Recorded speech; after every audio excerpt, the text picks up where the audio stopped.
V okviru jubilejnega 20. mednarodnega kiparsko-slikarskega projekta Forma Viva Makole sta občina Makole in KUD Forma Viva Makole izdala monografijo 2 po poti Forma Vive Makole. Projekt sta finančno podprli občina Makole in KUD Forma Viva Makole. Monografija 2 je nadaljevanje prve monografije, ki je bila izdana pred 10 leti s finančno podporo Evropske unije programa LIDER.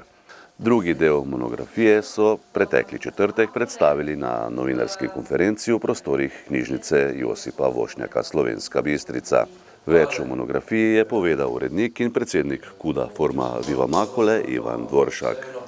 Nihče ni zahteval niti ficka, da bi dali za to.